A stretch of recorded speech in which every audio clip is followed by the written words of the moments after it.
It's a social event. I mean, there's an evening where you have an exclusive showing, and the proceeds go to a charity. Is it the same charity throughout all the shows, or something local at each We one? we've tried to adapt it to each local context. So in DC, we supported the PEN America Foundation that supports authors and does a lot of work in DC with providing literacy and support for reading in different communities. In Harlem, we haven't quite finalized who the beneficiary is going to be. That should come very soon, but we're hoping to work with a local literacy focused charity. So we try and find organizations that are working in the community in which we're running the book fair. And as you say, it's supposed to be a social occasion. We open with a preview night for each of our fairs. So most of our fairs are 3 days. That'll be New York and Philadelphia. Buffalo will be 2 days, but it'll start with a Friday afternoon/evening reception, drinks, canapes, some music, trying to make it into an event where books are very much at the center.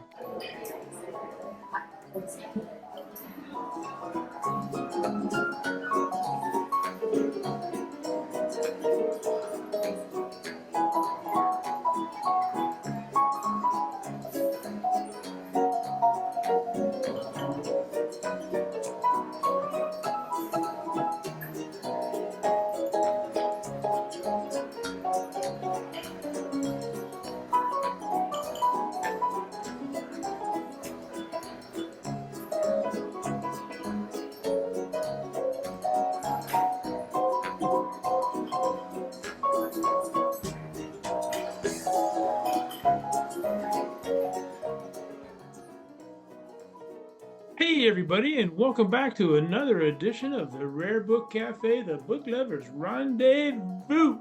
And with me is my weekly guest host, Linn, Ridge Books, Calhoun, Georgia. Hey, Lee. Hey, Ed, how are you this morning? Tip of the top, tippity top. About settled in Amherst? I'm in my studio now, and I'm working on books. Well, good. So yeah, that's what we should all be doing.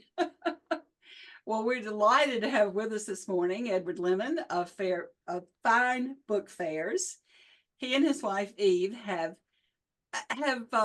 sort of taken the book fair world by storm with a sort of a different concept in book fairs, and we've had him on before to hear about the Washington show last spring, and are looking forward to hear about what's going on this fall and winter and with Fine Book Fairs.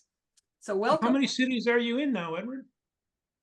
At the moment, in 2024, we'll be in 4 cities. We did Washington in May, we're doing New York in September, Buffalo, New York in October, and then rounding out the year with Philadelphia in December. So 4 cities at this point. Oh, very nice, very nice. And I noticed, I am so excited. I think I'm going to come to Kermit Roosevelt III will be speaking in October. Yes, so that's our Buffalo Rare Book Fair. There hasn't been a rare book fair in Buffalo for around about a decade. And so we're taking over a space in downtown on Delaware Avenue, which I'm told at one point was the second wealthiest street in America after Madison Avenue. So it's right down in a building dating back to the 1920s. And we're going to have book dealers from across the border in Canada, from the local area, bringing their wares, and we're going to feature guest speaker Kermit Roosevelt III, because his great-great-grandfather Teddy, of course, as we know, when McKinley was assassinated at the World's Fair, or the Pan America show, sorry, in Buffalo, that was where he was inaugurated, in Buffalo, and he actually lived there for the first couple of months of his huge fan of presidency. Teddy Roosevelt. Just to hear a third, fourth generation grandson is Yeah, no, Kermit. But he's remarkable in his own right. He's a professor, he's a historian, he's a legal scholar. Exactly. So he's going to talk about the legacy of his great-great-grandfather. And this probably sounds a little irreverent and probably irrelevant as well, but I've often wondered if Jim Henson named Kermit the Frog after Kermit Roosevelt. I'm sure someone could tell you whether that's the case or not. It may well be. Not only am I a fan of Teddy Roosevelt because of his policies and his heroism, I made a lot of money off of him over the years, selling Teddy Roosevelt books. So many there is different a signs, pervasive photographs. fascination with Teddy, and in fact, we're going just before a few weeks before the fair. We're going to Indiana for the annual meeting of the Teddy Roosevelt Association, which is a very active group of Teddy fans. So we definitely, I think, amongst our different presidents, he's one of the ones that has still garners the most attention. Never out of We fashion. got very excited at a very obscure antique mall in Rome, Georgia, a number of years ago, finding one of his books about Africa. Bob was sort of hopping up and down the aisle saying, look, let's go back real quick. As I think we paid like, $15 for it or something like that. It's an exciting find.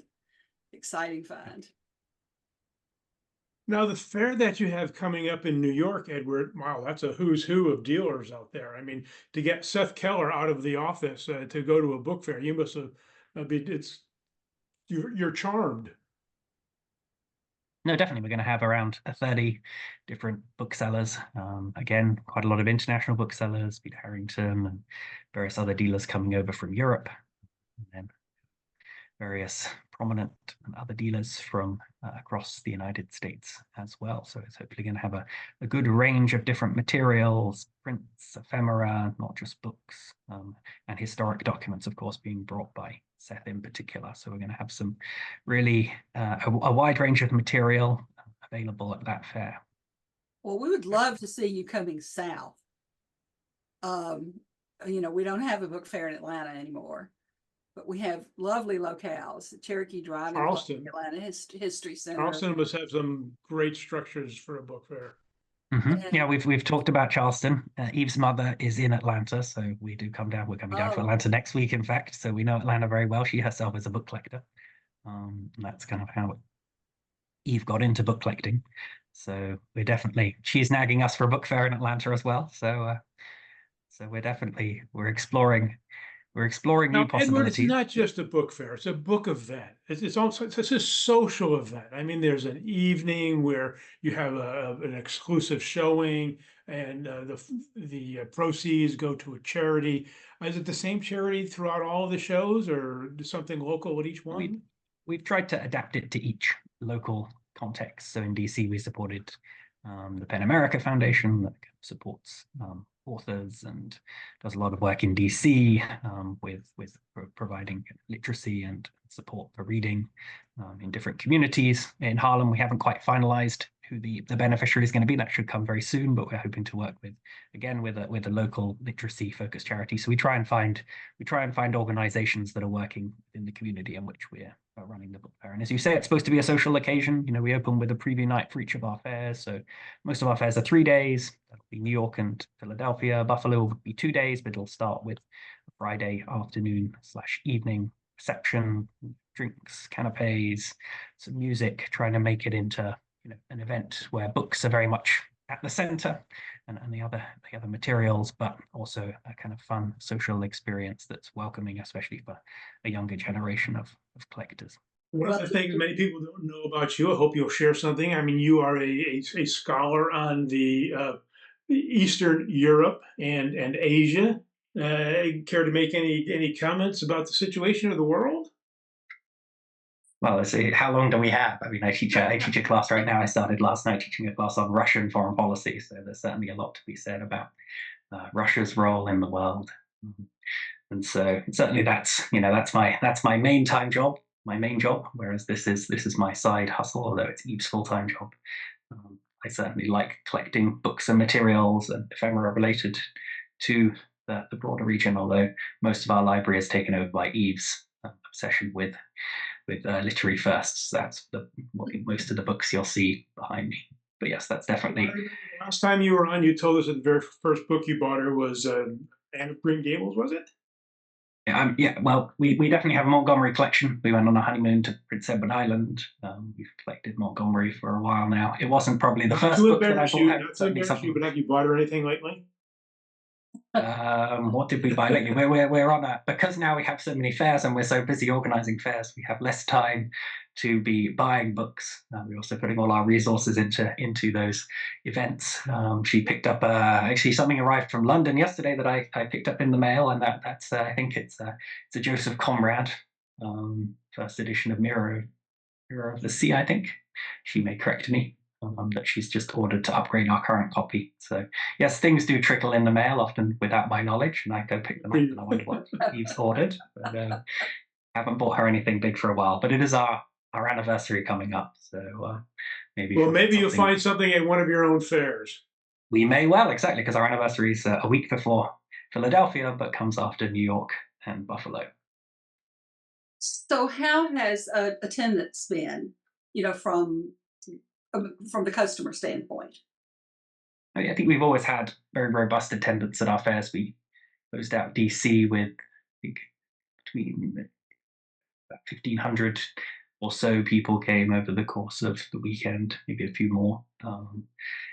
So in Philadelphia last year, that's always been our busiest fair thus far, and we had between 2,000 and 3,000. I think we had a clicker, but we didn't, I think, fully record absolutely everyone that was there. But it was at points though it was so packed that you could barely move, and so that's why we've decided to move the Philadelphia fair to a bigger location to be able to accommodate more people. So certainly, we do a lot of promotion. We spend a lot on social media, other forms of advertising. We try and use different ways to get people in. So we have speakers at our fairs. Particularly in New York, we have Candice Bushnell, who created Sex and the City, coming and signing books on the opening night. We have Lois Lowery, the Newbery Medal-winning children's author, coming again and signing books on the Saturday. And so we try and use these different methods to try and gain attention, because it's, especially in a place like New York, it's difficult to stand out. There's so much going on all the time, and so finding ways to be able to appeal and bring the crowds in is something we're definitely very focused on. You're doing a great job. You're setting the bar very high. Yes, yes, you are. Yes, you are. And Ed, you do need to go to Buffalo. Richard Morey's going to be there. Oh, is he? Richard Morey had signed up. So yeah, Richard Morey's not going to be in Buffalo because he's organizing his Boston fair. Just the Shadow Fair. I saw him on your page later. He's coming to New York. Richard will be in New York with us. Maybe I'll come to New York then. Buffalo, of course, we'll have representation from local book hero Ron Cozy of Old Editions. He's going to be represented, and a series of other dealers, especially a few upcoming dealers, people who it'll be their first ever fair or their first fair since COVID. So, we like to try and bring in younger dealers, and we have a few people in Philadelphia as well. It'll be their first fair. So we try and, encourage people who've never done a fair to kind of dip their toes in the water and see if it's for them. All right, we'll make sure that we announce the fairs in the weeks coming up, and cut this show so that little splices of it can remind everybody. September, October, December, we've got some fine book fairs, finefairs.com, coming to a neighborhood near you. All right, everybody, that's it for another week of the Rare Book Cafe. Lee, I think we got another show next week. It's going to be kind of fun. I heard Gigi's coming back. Gigi is coming back. And with information on another group of folks that, knowing Gigi, she's probably found a relationship to them as well. We always count on quite the historian. But it will be fun. It will be fun. And we appreciate. All right, everybody, thanks for joining us again. Edward Lemon, Fine Book Fairs, finefair.com. Thanks for joining us. Bye-bye. Thanks for having us. Bye.